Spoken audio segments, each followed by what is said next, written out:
saying before, guys, that's when I found out that I was the best to ever do it. And it was just that simple.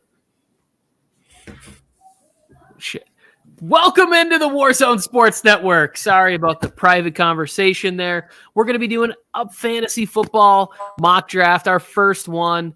So feel free to be critical, jump in that chat. It does look like we have one more spot open. Joe, Mike, you want to tell the viewers how they could join the last spot there? Because it looks like Albert Maury Quinn wants to get in on this. So how can we get Albert into this? It's this simple, Albert. Send a message to Mike on the Mike Sports right now, real quick. We're already full. If you guys look. Oh, awkward. Right as Tony was saying that, somebody started it. Somebody would decide to talk and join the group. But Albert, still send Mike a message, and then you can be in on the next one. I have no idea when that is going to be, but I'm ready. I'm ready for fantasy football conversation, talk. The three of us haven't really broken down how we feel, but we're there. Oh, am I on the clock? You're on the clock, Tony. The draft has begun. I'm going to make this real simple for you guys. And what's going to be funny is my inability to multitask. But I am going with Jonathan. Yeah, if you've never joined us before, Tony is the worst multitasker in the world. Like, Jonathan Taylor Thomas right here. To the tool man Taylor. To me, it feels like a no-brainer. Like, I just feel the best about him. He doesn't have all the tread that Derrick Henry has. I know that CMC has been talking about different ways to stay healthy, but I don't know. I just feel like Jonathan Taylor is the easy no-brainer for me. But I'm kind of curious if anybody in the chat disagrees that Jonathan Taylor is not the number one overall draft pick in fantasy this year. Who is it? Who would you guys have taken in that spot? I'd have probably took the same thing. Yeah, go ahead, Joe. Oh, I'm just saying, I probably would have took Jonathan Taylor as well. I'm with you, Tony. I am flirting with wide receiver heavy strategies this year. I've been really looking into it in some mock drafts I've been doing, but it's still very early, obviously, in our fantasy football season here, day one. But other than J-Tay and Eckler, look at this right here, Cooper Kupp, pick 3. Other than J-Tay and Eckler, I'm looking at receivers. I really am. I'm looking at Kupp and Jefferson. Everybody who's asking us if you could join, please send us a message to NFL Mike at Warzone. You can hit me up on Instagram as well, Joe Morley Sports, and we'll get you guys into the next one, or as we do more and more, we'll get you guys involved as we do more, because there's going to be we still got a couple more months till the NFL season. We love doing mock drafts. Yes, Tony, and feel free to send me a snail mail letter at 1325 Van Ellen Street. This is what I was going to tell you guys. Everything that I've been reading about this year, or I've been doing a lot of research on fantasy football, is the last couple of years, everybody's pushed the no running back or don't draft running backs early. This might be the year to actually do that, because there's so many damn receivers at the top of this draft, or that, because the NFL is going to more of a pass-heavy league. There's so many wide receivers to look at, that this might be the best year to try that no running back strategy. Yeah, I think the zero RB strategy to me it's one of those things that's like effective as long as you have to hit on all of your top picks. Like you have to get the right quarterback, you have to get the Patrick Mahomes year where he gets MVP. But then also too, when you draft your first running back in the 5th or 6th round or whatever, it needs to be somebody that is going to end up outperforming their ADP. No question. Like there has to be luck. I mean, there's luck involved in all of fantasy, but there has to be like a certain level of luck for that strategy to work. Jay Bolted already ran out of time, but he took Justin Jefferson. And Justin Jefferson and Cooper Kupp are number 1, number 2 wide receivers supposedly this year. But I don't know, Tony. I was going to tell you, I saw Delvin Cook. He's one of the guys I am kind of high on this year. I've always been scared to take Cook the last couple of years because of that injury prone, but I like the new offense that they're going to put in Minnesota. Yeah, I I'm a big fan of Justin Jefferson this year for that same reason of like, I just think that O'Connell's going to come in and try to feed the ball to him the same way they fed the ball to Cooper Kupp in the offense last year. So it feels good. Everybody seems really happy to be there at camp in Minnesota.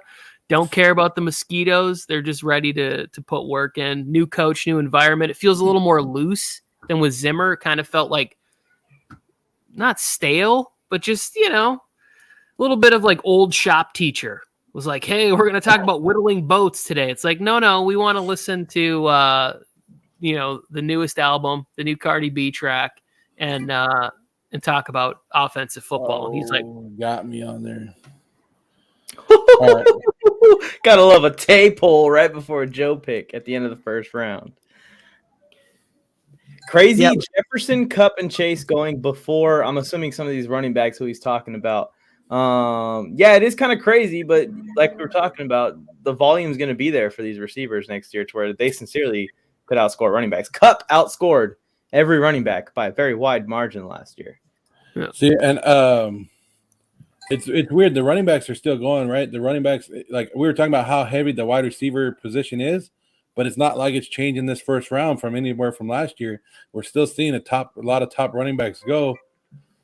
I'm up again. Yeah, I'll let you go. I'm going to assume that the pick 2, whoever that was, I can't read the name, is a Chargers fan. What a guess. It's NFL Mike. Oh, is it you? I can't read the name. I need to change my profile pic, Tony. Okay. I couldn't see that it was you, but the Eckler going that high to me, it's like based on last year, it makes total sense. He had 20 touchdown season, 1,500 all-purpose yards, had 70 catches or something crazy. My problem is the offense is more loaded if possible. Like it was a top 5 offense last year, but now you bring in Spiller. So I love Eckler, but he would be down further. And I would have Najee Harris. Like Harris went 8 or 9 in this draft. Yeah, I would have him closer to the top. I think right now behind Taylor, I'd have Harris, then Henry, then Cook.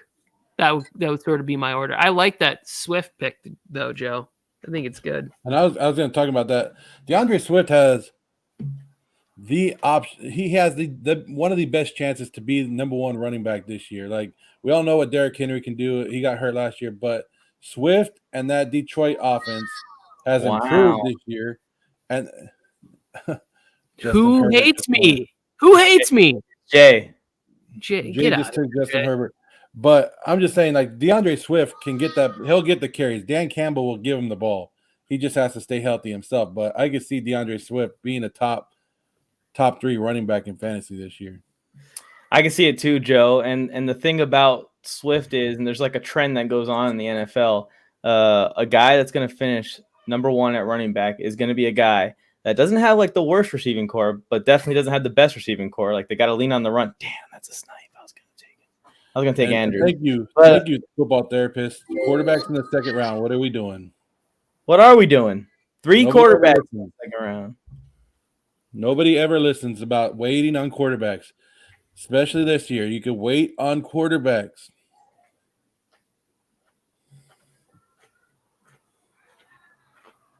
Hey. 3 quarterbacks taken in the second round. That's crazy. So we got Mike on the board right now. Herbert, Allen, and Patrick Mahomes have been taken off the board. It's nuts. One that's surprising me, and I'll talk while you guys are making your picks because I know you guys are busy, is Alvin Kamara, whatever you want to say. I always mess up his name. People always yell at me for it. I don't care. AK going high in the second round as well because we still don't know what's going to happen with him, if anything is going to happen with him. So that's what's keeping me away from him just a little bit. Ooh, Mike going with the second tight end off the board, Kyle Pitts. That's that Mike made that decision easy for me. I'm glad you did that, Mike, because I was going to do something like that and maybe regret it. I'm gonna go here because I just feel good about it. I feel good about the all-purpose ability, the health, the quarterback, the situation. Yes, great Hey, pick, Tony. Jones. I like it. And then I had to pass on Saquon Barkley. Like I just need to see a bunch of health. And the Javonte Williams, Melvin Gordon went back, right? Melvin Gordon's back in Denver next year. So maybe they don't quite fully turn it over to him yet. So I feel like that would be a little high for me. And then this, I'm assuming they get a deal done for this man right here. Yeah. Here's what I like about Aaron Jones, Tony, and great value at the end of the second round, right? First of all, great value at the end of the second round. Here's lost Devontae Adams. They're going to have to find somebody to take over. And who usually takes over when Devontae Adams wasn't in the game? They usually pass to Aaron Jones. Now this offense without Devontae Adams, they can give the ball more to A.J. Dillon and use A.J. Jones or use Jones or Aaron Jones as more of the pass-catching running back. And you've seen it where he goes for 100 yards receiving in a game and still gets 50 to 60 yards rushing. Yeah, I agree. I think that Aaron Rodgers is going to need some sort of comfort. Also, too, like, maybe they... Oh, Michael Pittman. Maybe they do have to pivot in the offense a little bit away from such a Aaron Rodgers centric football team. Although they just paid him $50 million, you better figure out how to make it work with Lazard. Yeah. I feel like similar. It's still going to be pass first offense. It's still going to be Aaron Rodgers, like you said, focused. But it's just tough to determine which guy's going to get the goal line work because it just feels like both those guys are pretty good in the goal line. They have their own strength. Aaron Jones is really good at stretching to the pylon, super good at stretching to the pylon. And AJ is obviously more of the power back down low. I think that Aaron Jones is still going to be the primary running back until they let him go. They're being smart with the AJ Dillon thing. They're not running the wheels off of him until they need to, which they're probably going to next year or the year after, whenever Aaron Jones is done there. Football yeah, I think in the house, guys. You guys see AJ Dillon's going to be a beast when he's the running back one there. I think so too. But I think that it can still be kind of 60-40 split, 65-35, because Aaron Jones, he still has a lot of juice. We saw it last year.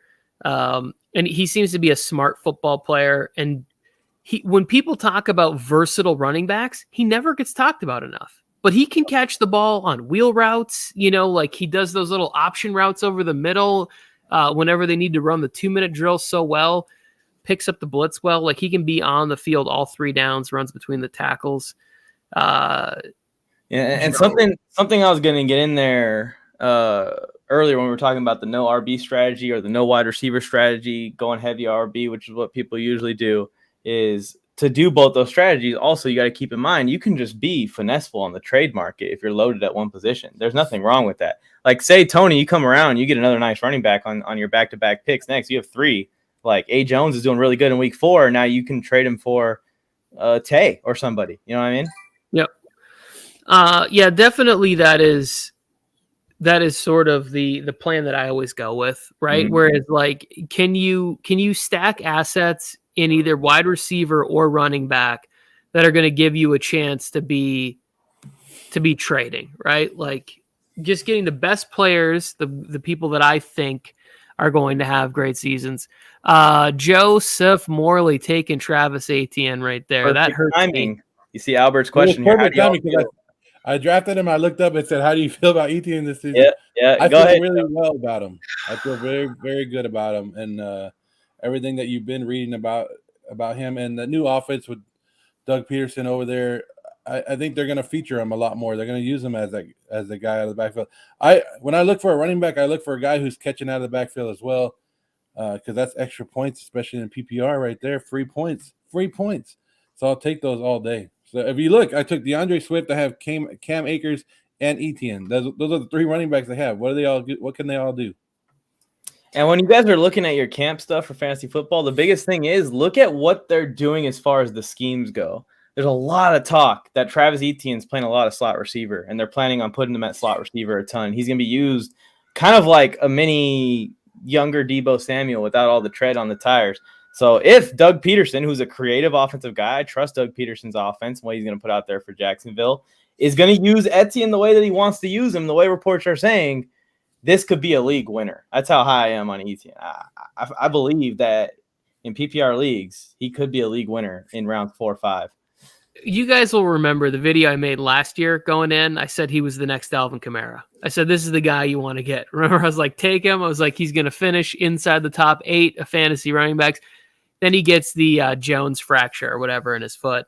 And that video was null and void. But I just think with a lot of opportunity for some garbage time there, although the Jags loaded up on defense, and I think by the end of the year, the Jaguars defense is going to be pretty competitive. Got like 18 linebackers. All of them can tackle. Foye Luakan. I'm pumped for his season this year. Not big on Cam Akers. How can you not be big on Cam Akers? Last year, everybody was high on him. He got hurt. Then he came back for the playoffs and did everything that we asked him to do in the playoffs, and he looked good. It didn't look like he was having to recover anymore. It looked like he was 100% ready to go. And I look forward to seeing what he could do in that Rams offense this year. Amon-Ra going way higher than I thought he would. my pick here, I was just praying that Terry might make it all the way back around, but I was like, my backup plan, no one's going to take Jalen Waddle. Pick before me. Now I have to pivot. This ain't going well for me. Pivot. Mike probably doesn't know what that's from, Tony. I do not. If you're a big Friends fan, you probably every time you pivot. Every time you watch Friends, that's all I hear. Pivot. Oh, Bryce. Oh, Mikey. That's where I was gonna jump in there for that. There wouldn't have been any issues, Tony, if Mr. Avery and Mr. Hunter didn't pick Jalen Waddle and Terry McLaurin in the last 3 picks before my pick. So Omar's saying Waddle in the 4th is nice because he's going to be a big PPR monster. Is he? That's my question. He was last year, but is he going to be one this year with Tyreek Hill there, who basically does the same thing as Waddle? I think that he will. I think that Tyreek Hill is only going to help pull some coverage away from Waddle. I think he's going to have a good year next year. I think he's going to have a better year than Tyreek next year. I'd rather have Waddle than Tyreek. Who's going short? That's what I want to know. I'll take the receiver in the Miami Dolphins that goes short. It's going to be Jalen. Tua ain't going to throw it deep. I mean, they both can do both. That's the crazy thing. So they're probably going to switch it up. But I still think that Jalen's connection to Tua is better. I also think that the Dolphins drafting Jalen Waddle was such a high pick, bringing him in. They really believe in him. That's their guy. I think that Jalen Waddle still is going to be a wide receiver 1 there. It's a little bit of a hot take because of what Tyreek Hill has done. He's also younger. Got a little bit more gas in the tank. Not that Tyreek's just going to fall off. I wish DJ Moore had a good quarterback. Me too. I'm the same way with you. Because I've been looking at DJ Moore and I just can't do it until I see Baker go there. If Baker goes there, I'll say that's good enough. You know what I mean? Scary Terry in the 4th round is great. It is great value, and I think he only dropped him because he's not been in camp and all that, and everybody's worried about his contract issue. If he's 100%, I take him and Carson Wentz all day up high.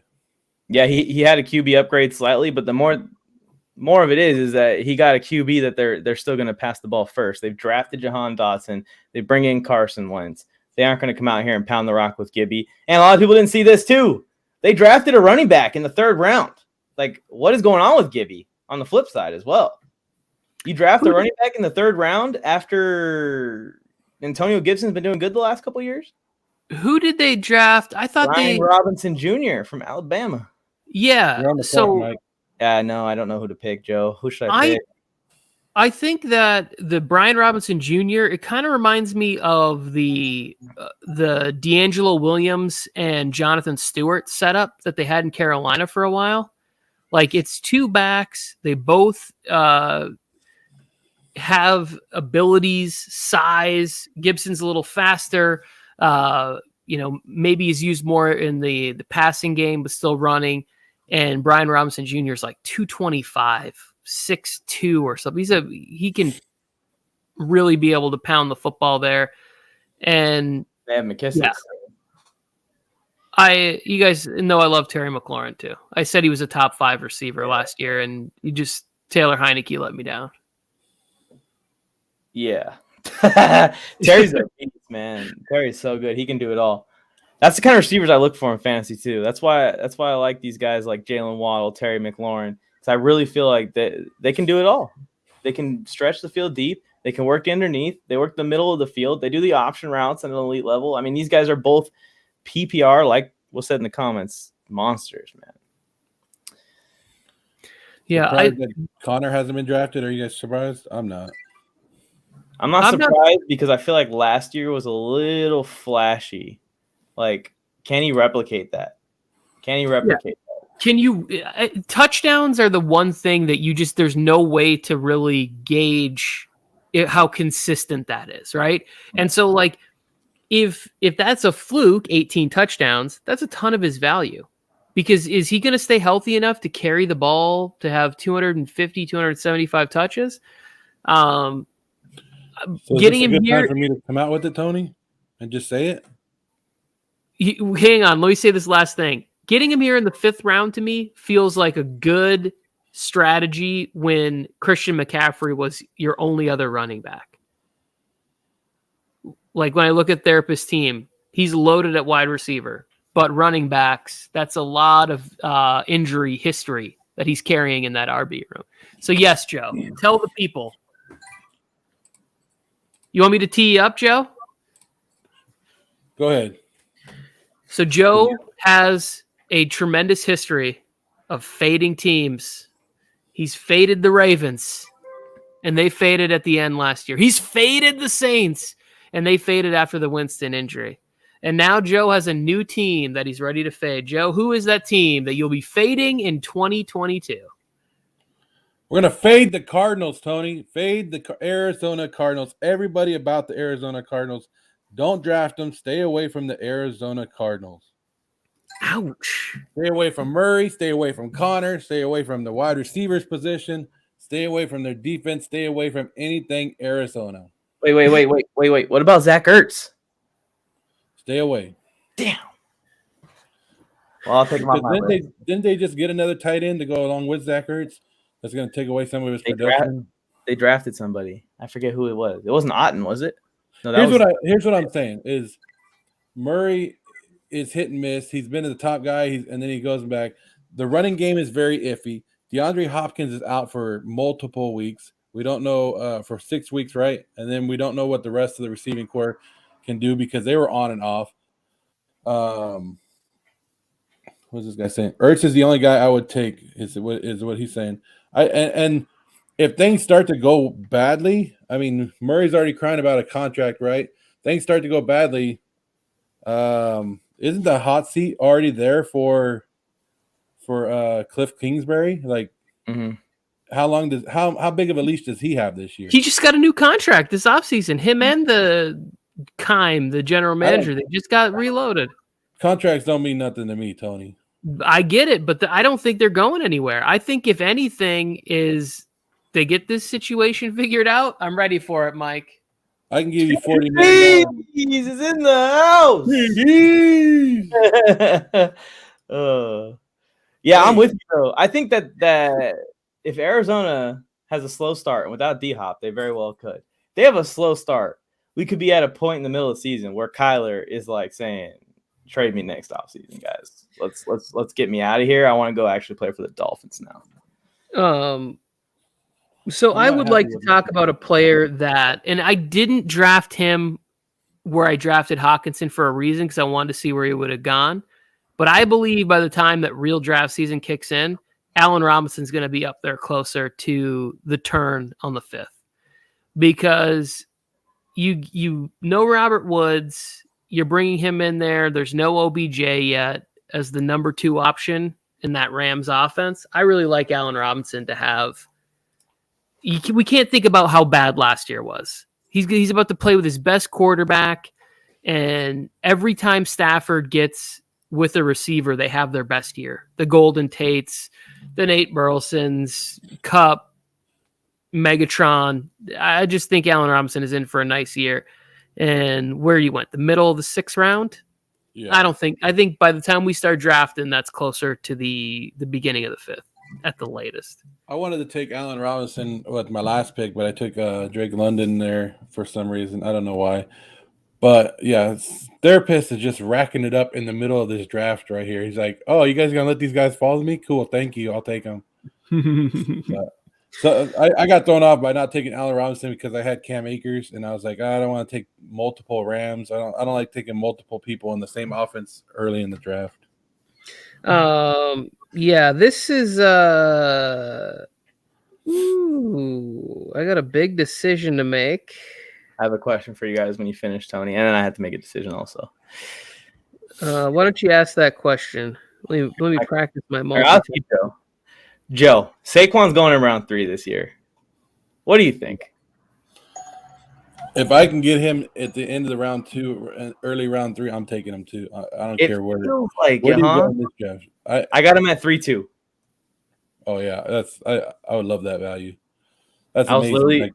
That's amazing right there. Like you can't I understand how bad people are, but the potential of what he can do to carry that offense. You're going to tell me they're not going to try to run that ball with him?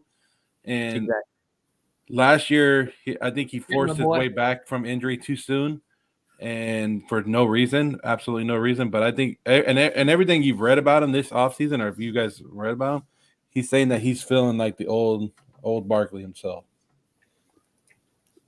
So, yeah, okay. And multitask. I'm sorry. And there's some talk about him working at receiver too. Like it's copycat league, and there's a bunch of teams saying that they're going to start using their versatile running backs in the slot, like Deebo Samuel. They saw how it worked, and they're going to copy it. So if the Giants decide they want to use Saquon Barkley as a slot receiver and just throw him a little underneath route and let him make people miss an open space, I'm here for it. That feels like a good spot for Saquon to be a little bit more successful than he's been. And open space is the biggest thing with him. The Giants have not been able to get him any open space. I should probably draft somebody. There we go. Great selection. What was your question, Mike? I said I would try and work on my multitasking. It did not work. I asked Joe, and the question is, Saquon Barkley's ADP is in round 3.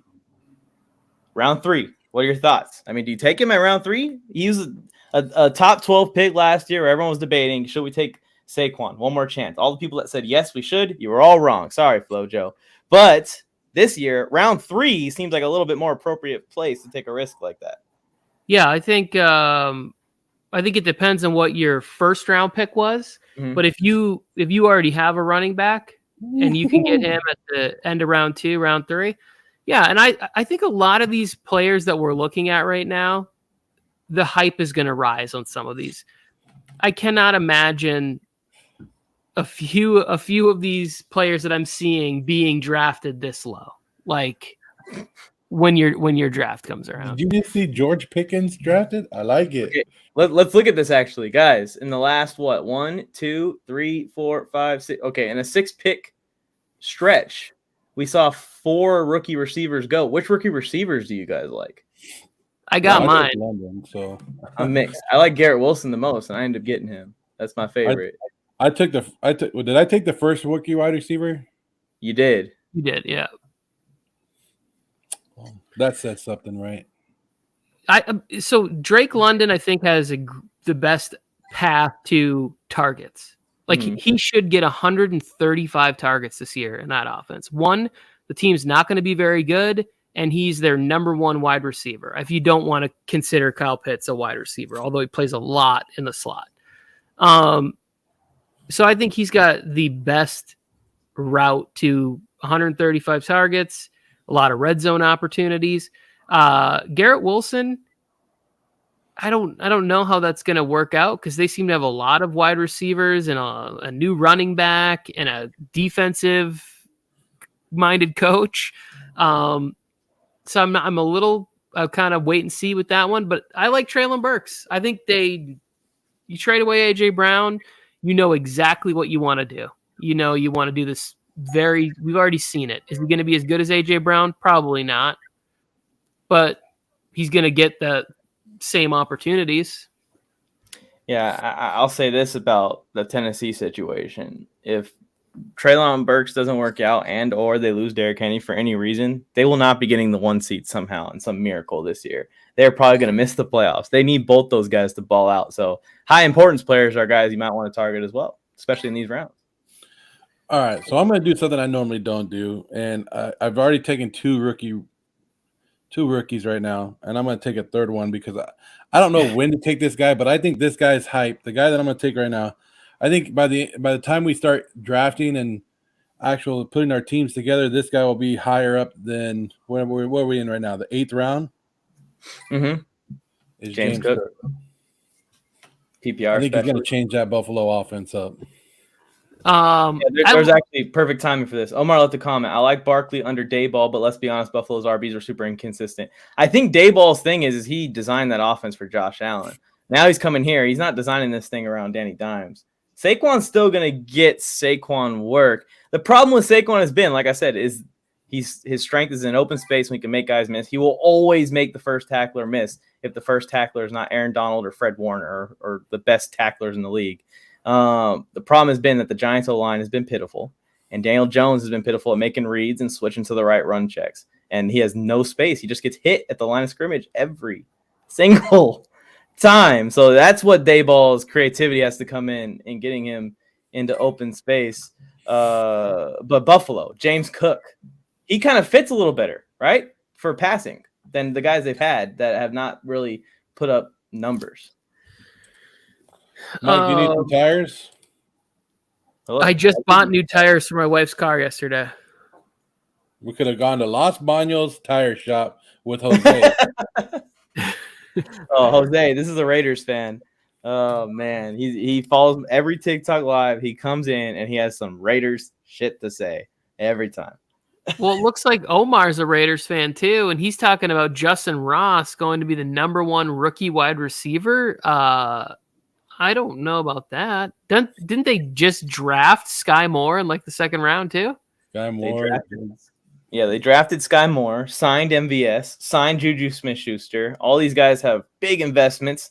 Ross's path to becoming the rookie 1 wide receiver is 500 yards at the end of the season in every single game if he can get into the starting lineup. He's not going to start.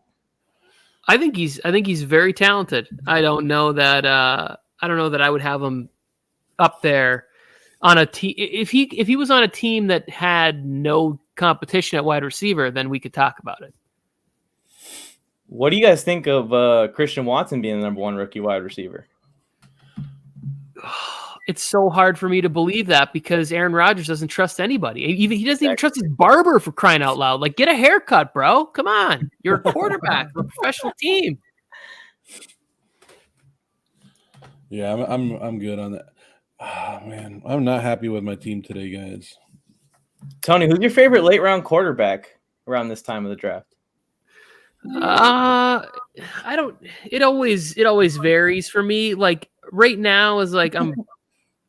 Oh, I'm sorry. I didn't even see the bit coming. I was about to answer you seriously. I like long necks. I go for the guy with the longest neck in this portion of the draft. No, I was being serious. I was being serious, Tony. Which player? I thought you were setting me up for a slam dunk. Mike, you're on the clock. I like to target, Kirk Cousins. I think Derek Carr is like somebody that I would steal in this area. Like he's got a really good weapons and a good offensive coordinator. So I just think that you don't got to talk about Carr and you don't got to talk about Cousins anymore. I was going to hope that you help me decide here between Lance and Stafford by picking one, and I was going to pick them right before your pick. Oh no, I'm not taking a quarterback in this section, anyways. If I waited on quarterback this long, I'm. Tony and I are the only ones that haven't taken a quarterback so far. Yeah, I'm loading up. Oh, I like the Chris Olave one. Mike and I were just talking about the Saints, how Chris Olave and Jarvis Landry are changing that wide receiver core and going to make him good. Last year we were saying fade the Saints, and I don't know, Tony. I took a lot of heat a couple years ago when Winston left Tampa Bay, and I said Winston still had a lot of good left in him and could be a starter. And now it seems like people are hopping on that Winston train and saying, "Oh yeah, he is good. He is going to lead the Saints somewhere." Well, he was good last year until he went down. Like, he was making better decisions. I think they were 5-2 when he was out there and healthy. He's not legally blind anymore. I think maturity. I think playing behind Drew Brees. I think being around Sean Payton, playing with people that are a little more focused was helpful for him. Because imagine if you had somebody who's dancing on tables and eating W's like he's a crazy person, and then you're paired up with Bruce Arians, who's the risk it and biscuit guy. Like, you need somebody who says, hey, there's a time for fun and personality, and there's also a time for like serious football. Let's go and get it done. That's why Bruce Arians and Tom Brady was a match that could work, because Tom Brady is so incredibly serious. Apparently, it wasn't a match that worked. Yeah. Well, I mean, Tom doesn't want that long term. Like, he wants Todd Bowles, who's got a little more of a disciplinarian in him, a little more focused on the X's and O's, a little more stay out of my room. I have 7 Super Bowl rings. Like, Todd Bowles is going to respect that when Tom puts up a sign on the door that says no coaches allowed. Like, I am the coach, jury, judge, executioner type of a situation. Yeah, and I got a sneaky hunch that Tom Brady is the head coach of the Tampa Bay Buccaneers. I'm serious. I think that he might be. Todd Bowles is in the title. He's going to run the defense, but the head coach is Tom Brady. And when the 11th episode of The Last Dance comes out, when he makes it all the way to the Super Bowl and loses to Justin Herbert, he's going to reveal that entire time he was running practice. That's funny. I think Todd Bowles is a good coach. He got a very bad deal because he coached for the Jets. And it seems like everybody who coaches for the Jets ends up in a Rod situation. I don't really think Robert Saleh is going to be that much different. Although we're very excited about the Jets draft that they just had. Aggressive, and they got players. Good draft. It just takes time. That's why I keep telling the Chiefs fans too. They're bragging about the draft. I agree. All you Chiefs fans out there, I agree that you guys had a great draft. You got all the needs that you needed, but you got to understand that it takes time for those players to develop into productive, consistent, and efficient NFL players. And there's a small chance that every single one's going to land. You're going to lose a few, and like 3 out of the 5 good picks are going to be, franchise players. Yeah, if Karlaftis could be the steal of the first round. Like, we could look back on it and you could say, oh, wow, how did everybody pass up on a guy who gets 8 to 10.5 sacks every single year? Like, why did this guy fall? Hello, McBride. But there's a lot of ifs. Lots of ifs. The league MVP in the 9th round. The league MVP I just drafted in the 9th round. Oh man, first round playoff exit. That's awesome. Someone made a comment in there that Aaron Rodgers' value is going down. 100%, Jaden. I think I agree with that. I feel like he's still going to be same Aaron Rodgers. The touchdowns are going to go down significantly. We're going to see a 28, 30 touchdown season out of A-Rod. He's not one of the MVP 3 years in a row. The fantasy community has been writing him off ever since the 25-2 season from 3 years ago, because last year he was drafted as like QB 8, and the year before that he was drafted as like QB 9 or 10. He's still he's still very much top 10 every year. Yeah. But back-to-back years of him winning MVP, and we're still not drafting him ahead of guys like Stafford and Wilson and Jalen Hurts, like Lamar Jackson, Joe Burrow. I mean, the guy won back-to-back MVPs, and it's still like, we'll wait. We can wait on QB. Speaking of QBs that are going to finish in the top 10 in fantasy this year, Joe, I love the strategy that you did here. Derek Carr, Trey Lance, give Trey Lance, 4 weeks to get ready and see where he's at then? Maybe put him in. Well, I was either thinking Trey Lance or Justin Fields again, and you got to take a chance on one of those guys. I think if anyone with the potential of with the mobility that those two guys have and the offenses and receivers, like you got to think and how much garbage time are these guys going to get? I don't know if San Francisco is going to be good, but I'll take some garbage time points too. I like it. I was going to draft Lance on this upcoming turn here because I feel like if you either feel really bad about how your draft is going, which is how I feel in this situation, or you feel really good about your draft and based how it's going, I think that getting Trey Lance, pairing him with a quarterback that you feel is good, Kirk Cousins, Derek Carr, Matthew Stafford, whoever it is late here in the draft, you might land yourself the next guy to put up like 50 touchdowns in a season. It's worth the chance there that Trey Lance is what I think he's going to be.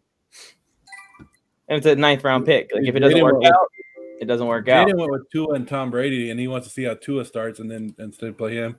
Los Banos says Derek Carr will have a better season than Herbie if they fix. Okay, I've been hearing this a lot from Raider fans about the offensive line.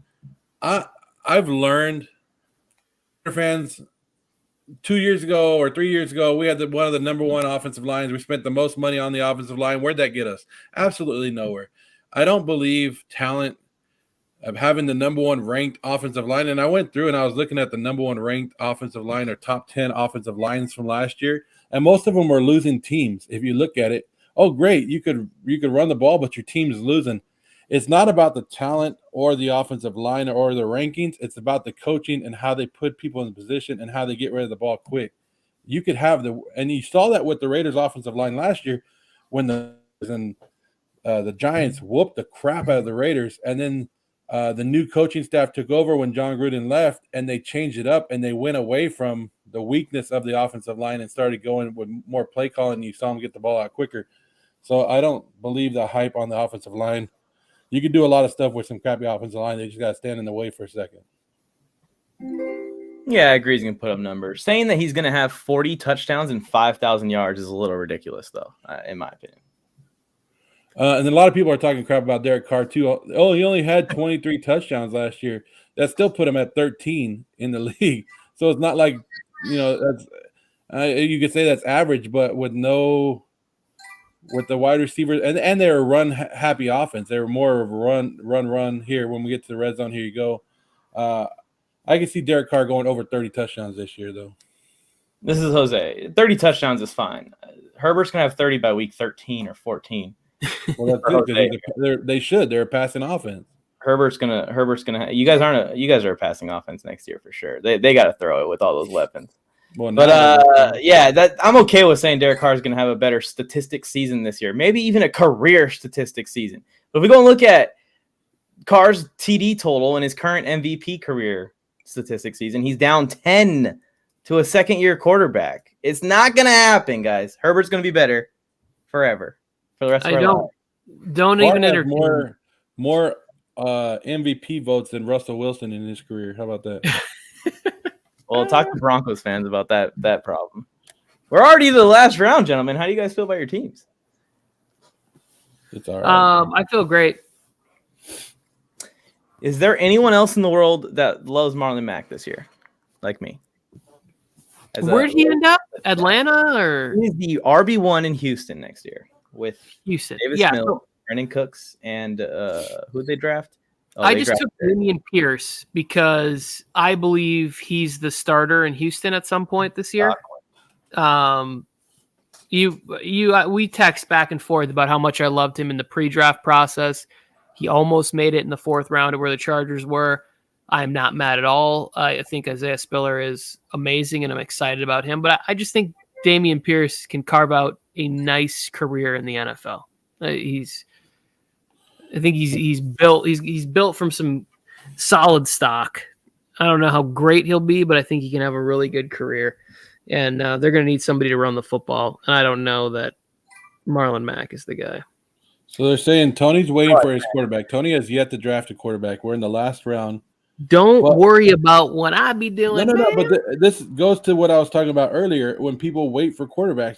Because when you look at the quarterback board, there's still 3 or 4 good quarterbacks that Tony can draft. I agree. That's why I didn't pull the trigger in the last round. This is my last pick. I get to take whatever I want. And I like Marlon Mack and Gus Edwards, Tony. I feel like they were the two, other than Kareem Hunt. I don't really count him as a backup, even though he plays number 2. They're the two backup running backs in the league that I feel like could take a full workload for a season. It just comes down to health for him. Marlon Mack is averaging close to 5 yards a carry, and so is Gus Edwards. I think he's going to be good. I just don't know how the split's going to be. Like you said, with Dameon Pierce is going to be there. They got Marlon Mack there, and I think they have another running back in the room too that's played some time. They picked up, who was it? Did they pick up Donta Foreman?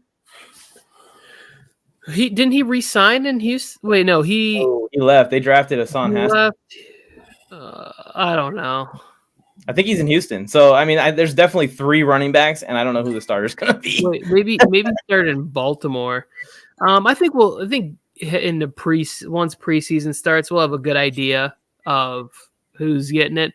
Marlon Mack has never been like a really run between the tackles guy. That's why I'm not worried about it. I think Dameon Pierce is that guy and he can also catch the ball. So why wouldn't you want him on the field? Why wouldn't you want him getting meaningful reps? See if we can move us to the side for a second so we can see this last round.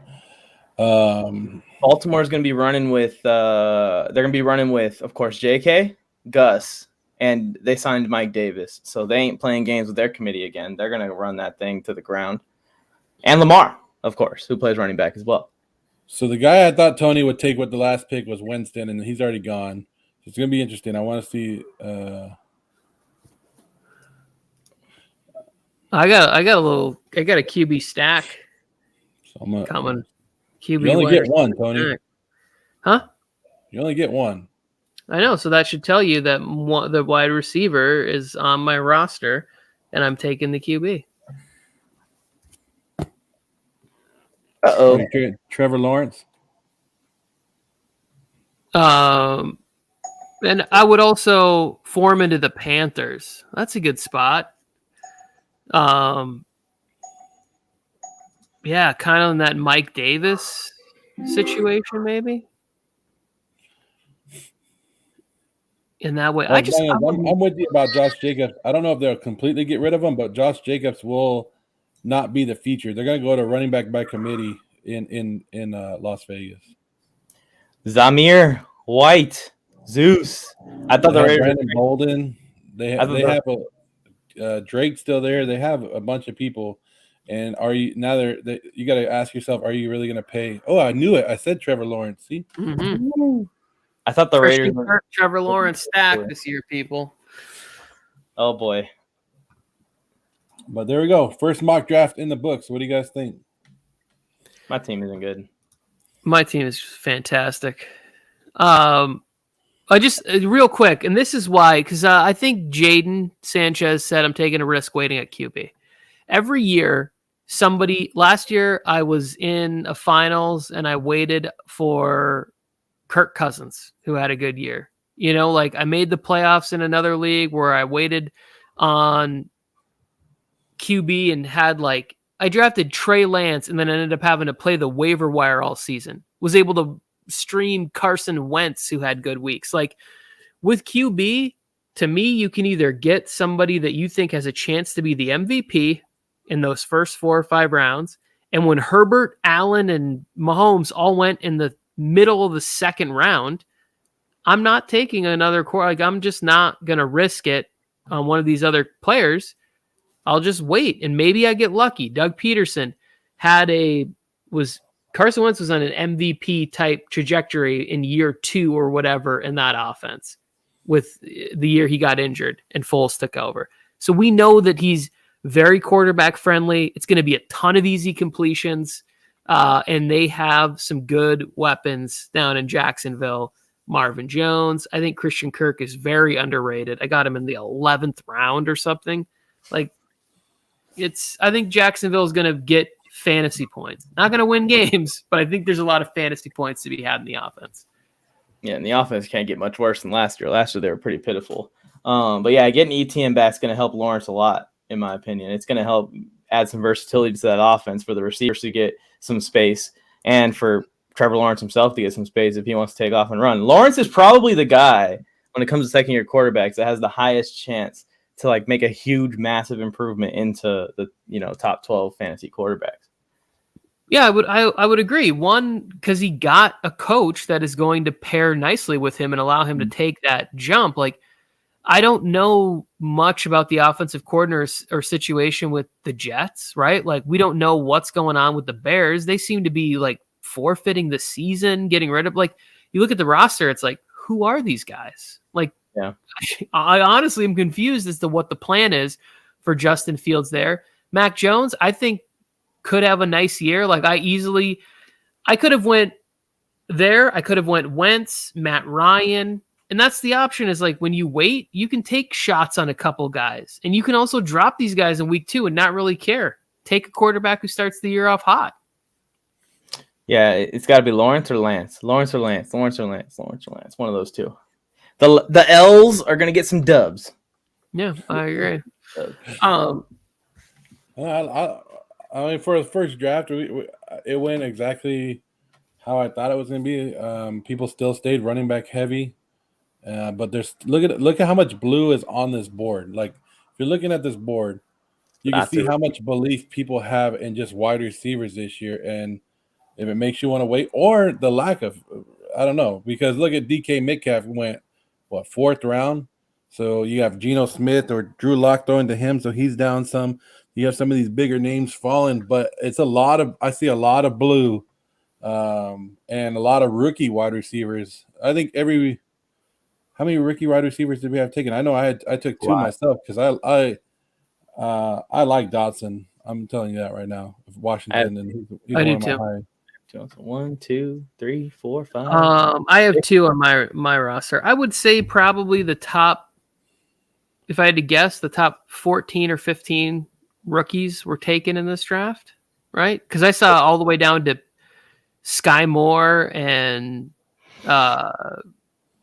even somebody. J-Mo went in the last round. So he was the last rookie to go, or 11th round, second to last round.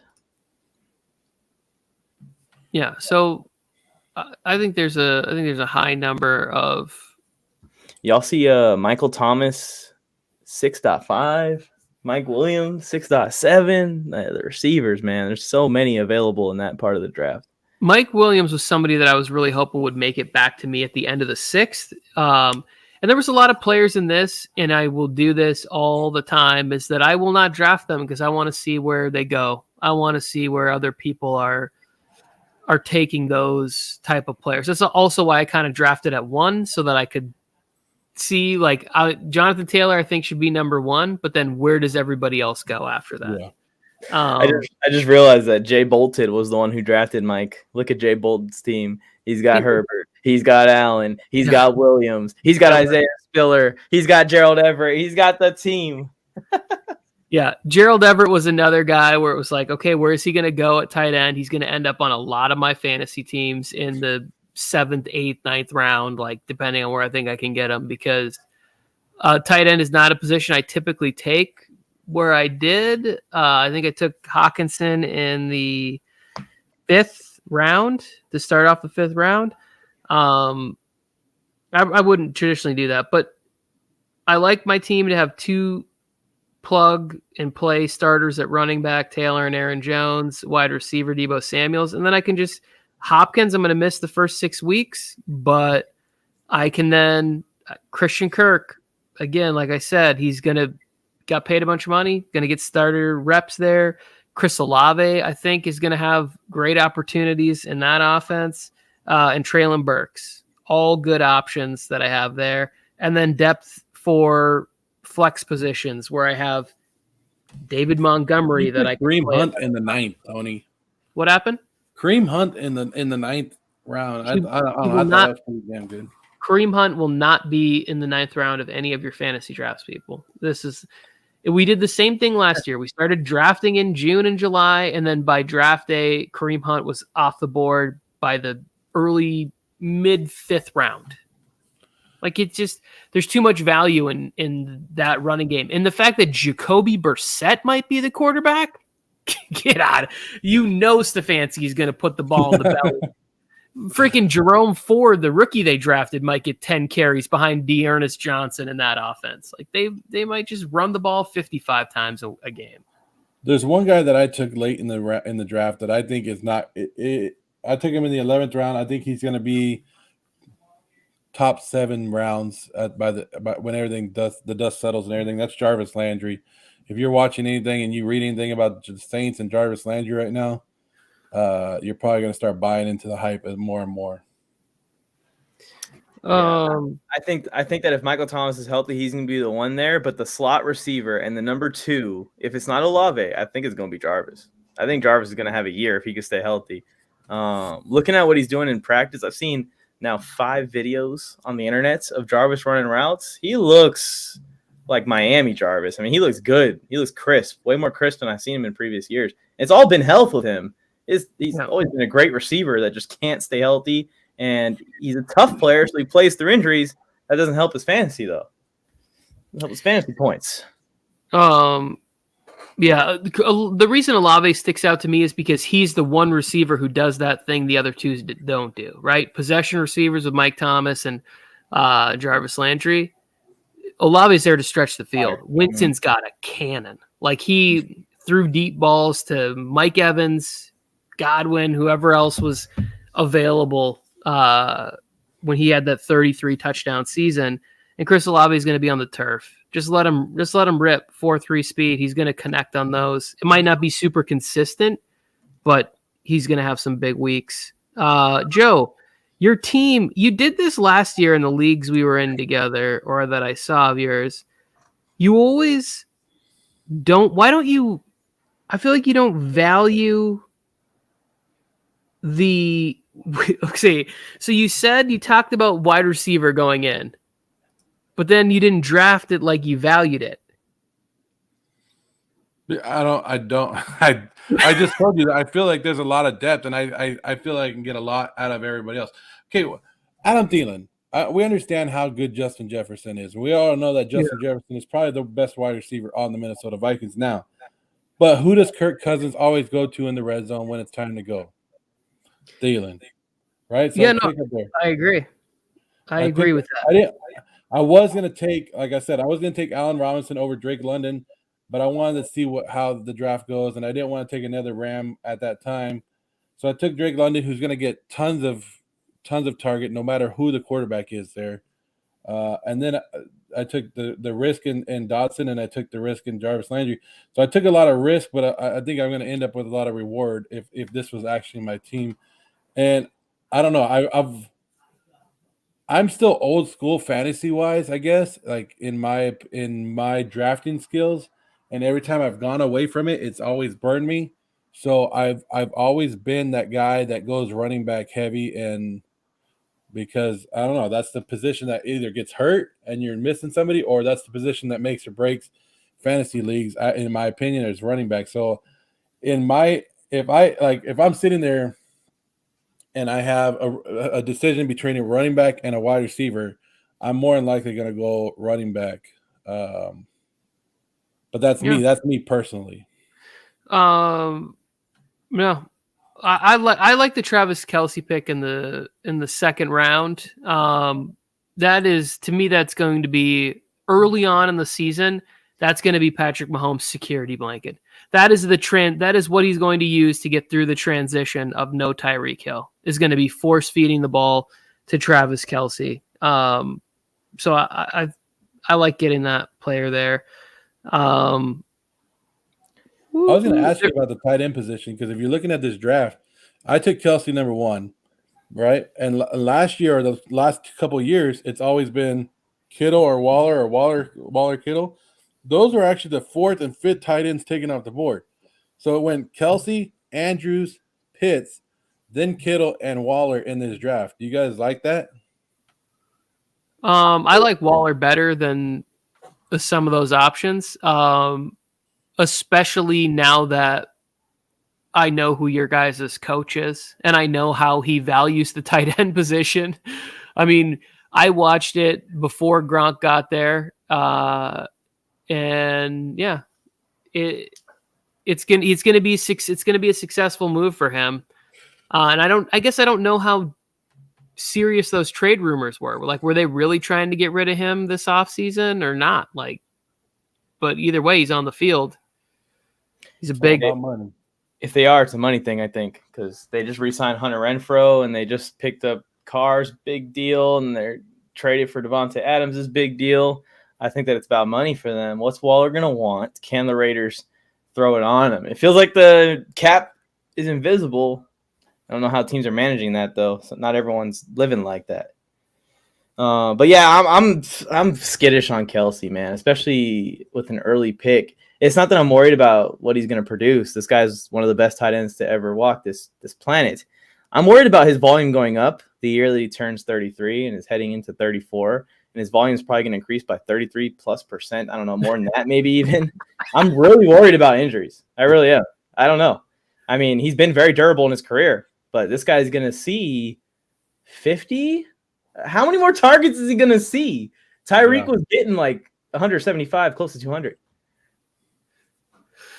Well, he's going to get more. I think he's going to get more sort of easy balls, more like, hey, we need to move the chains here. We need this. Like, we're scheming completions to him, right? Like maybe a little less down the seams and a little more kind of like, do you remember how Jason Witten was used as he started to go and it was in the transition between Romo and Dak? And it was like, hey, we're going to use this guy line of scrimmage.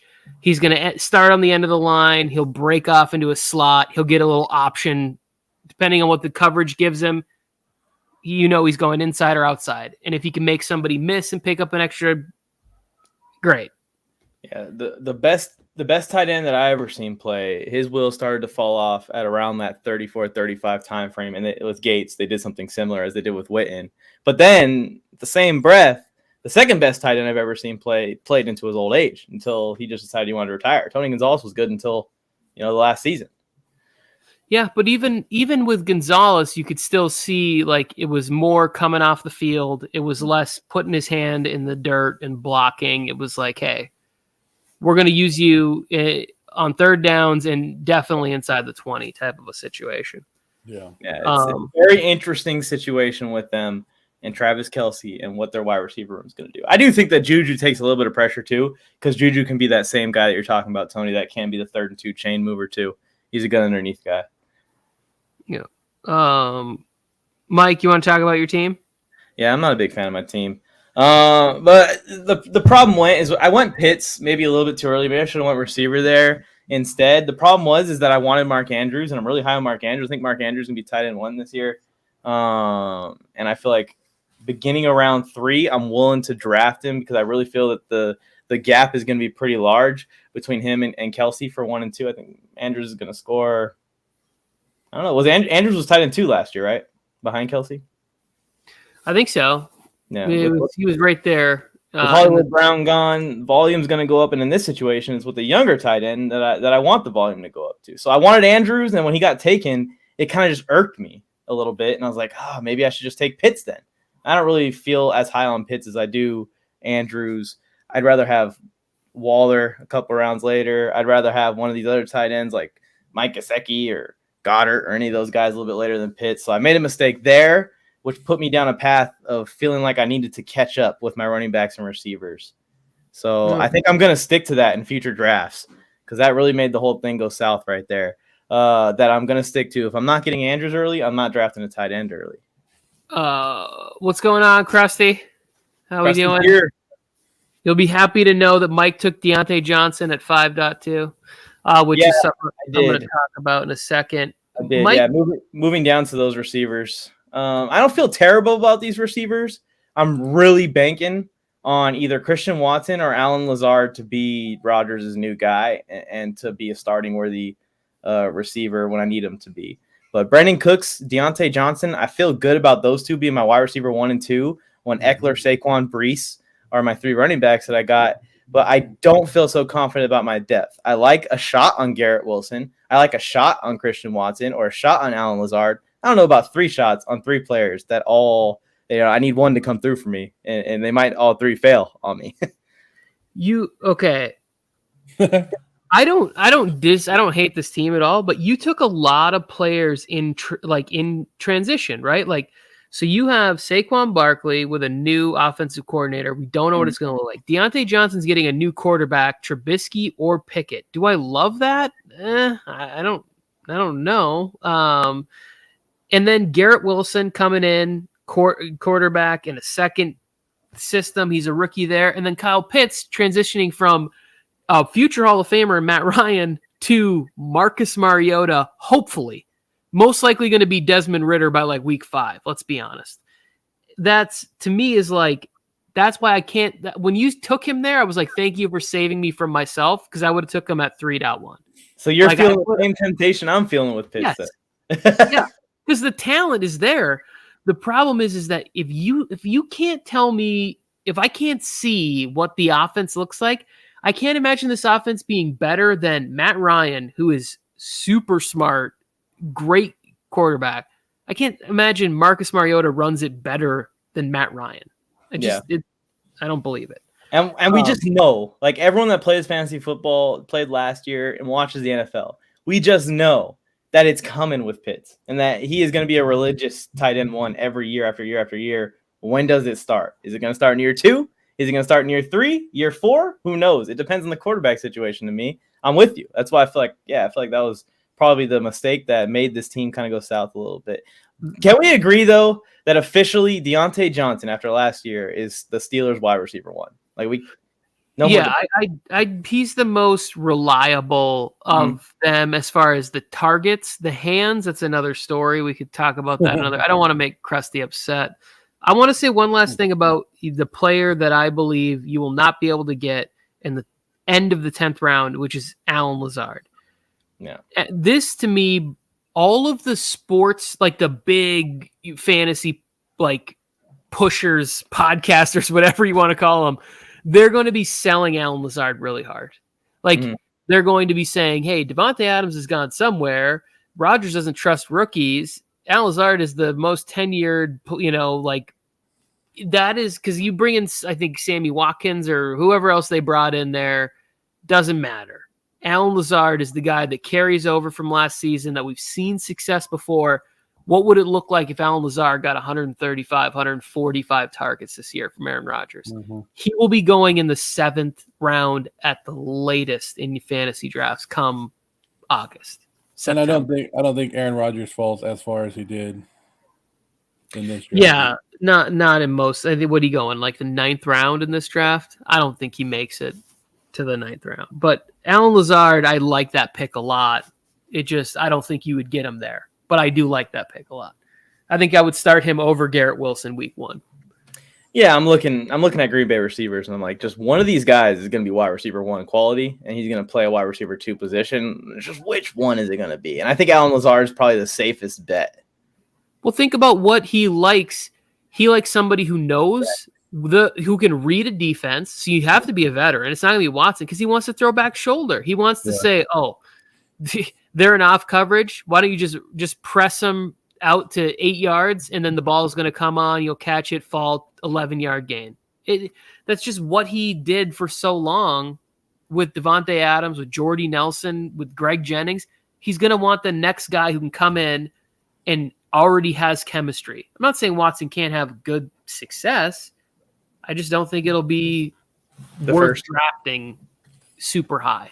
It probably won't be the first 12 games or so either. I mean, it's going to take some time. It's going to take some time. Yeah, it's going to be a tough situation there in Green Bay and calling it. For all we know, it might be Rob Tonyan, the GOAT. Who knows? There it is. Bobby Simmons. I need to watch some Alan Lazard tape so I can have some confidence in him. Either way, I like this draft. I think it was a good first draft. It got us thinking a little bit more, got us remembering some of the names that we need to know.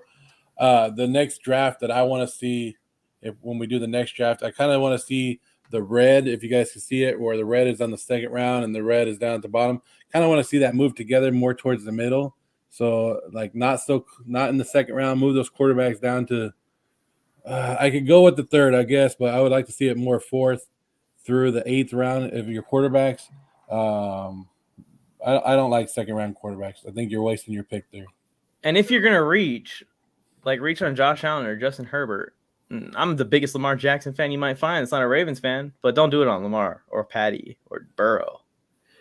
Yeah, I think Allen or Herbert, I would have taken with Aaron Jones right there instead of Deebo Samuels, and I would have waited on wide receiver because I am with Joe. I do think there's a lot of depth, and I would have been looking for veteran guys in that area. I would have been looking for the Adam Thielens, the DJ Moores, whatever in the 4th and 5th rounds. Like, be looking at Allen Robinson, and maybe if McLaurin makes it back to the 4th round, like I'll be going there in 4th and 5th round wide receiver. But I have no problem taking Allen or Herbert, guys I think could have that MVP season this year in the late 2nd to 3rd round. But other than that, there's just too much risk. Mahomes, we don't know what the offense is going to look like. Joe Burrow, I don't see that super explosive 40 touchdown season. I don't know. Yeah, and one guy that wasn't even drafted was Matt Ryan, and I think he could have a great season with the Colts. Yeah, I think he could be solid too. I like Alec Pierce, the guy they drafted out of Cincinnati. I think is a big target that can go deep. You pair him with Michael Pittman Jr. They got Julio in there. Yeah, they will. Yeah, you're right. They will. I think they brought in the kid from Virginia, I believe, Jelani Woods. He's like a 6'9" tight end who can run. Yeah. So that's a fun option for. We know Matt Ryan is very successful with using tight ends. Basically, Mo Alley Cox. Mo Alley Cox took some roids. Yeah. Jelani Woods, I think he's in a really good spot to succeed. Got a lot of grown-ups and veterans around him, and a great coach. If I'm thinking that's him who ended up on Indianapolis, I might be just blowing smoke. He's in India, I think, too. And there's another quarterback that I won't even hate on taking, and a lot of people might be underrating him a lot. I would take that chance on Carson Wentz if need be, because we both like his wide receivers, right? I drafted Dotson. Somebody took Terry McLaurin earlier. So somebody has to throw the ball to him, right? And we like that offense a little bit more. And I think Carson Wentz is taking a bad rap for the Indianapolis thing, but when you go back and actually look at his stats, he actually did pretty good. Yeah, I think he had something like 28 to 30 touchdown passes to 7 interceptions. Like, he had good numbers last year. He just came apart down the stretch, and they didn't make the playoffs. There's a couple of those. There was a couple of players at the end. I have no problem taking a dart throw on Tua. Just getting garbage yak yards from Tyreek and Jalen Waddle. Like, picking the matchup with Tua, if you're going to do the quarterback like I did Trevor Lawrence in the 12th round. If you can get Tua in the 11th, 12th round, and you're just like, oh, hey, they're playing the Jets this week. Sure, I'll run them out there against that. They got a game against Carolina. I'll put him out there and see if he can just get lucky and rack up 350 yards and 4 touchdown passes. I mean, Tua was a streamable quarterback last year, and this year he has Tyreek Hill. Yep. So he definitely would be lucky. I like talking crap about Tua. It's fantasy football, and sometimes you take that shot and you do your points. I don't know. All right. Wrap it up, boys. Well, great good job, everybody. We did great one. It's a good start. I'm pumped for the fantasy season, guys, because I feel like I had my best fantasy season last year of my young fantasy career so far, and it was thanks to these mock drafts that we did every week. So we're going to have more mock drafts coming up. We're also going to have, I don't know if you guys joined us last year, but we had a fantasy wake-up call every Sunday morning. So we'll probably be bringing that back. We probably got to start that a little bit before the season just to get you guys used to it. And a lot more fantasy advice coming your way. Oh, yeah. I'm ready. You guys ready to call this a wrap? I am. Anything for us, Tony? No, I'm disappointed I didn't draft this guy right here. Hey, would you rather, Tony? Would you rather Chris Olave or Josh Palmer? In real life, Josh Palmer, no question. What in fantasy football? I think Olave's got more opportunity. You said it. I would have went with it too. I would be like, Palmer, all the way. Gerald Everett. You see that right there, Mike? 65 catches, 750 yards, 8 TDs. There's too much talent. Spiller and Eckler. Nuts and bolts, if you're still with us, that's going to be coming on here in about 8 minutes. Me and Mike are going to do a half-hour segment on nuts and bolts. Talk Chargers. Nuts and bolts. Bye.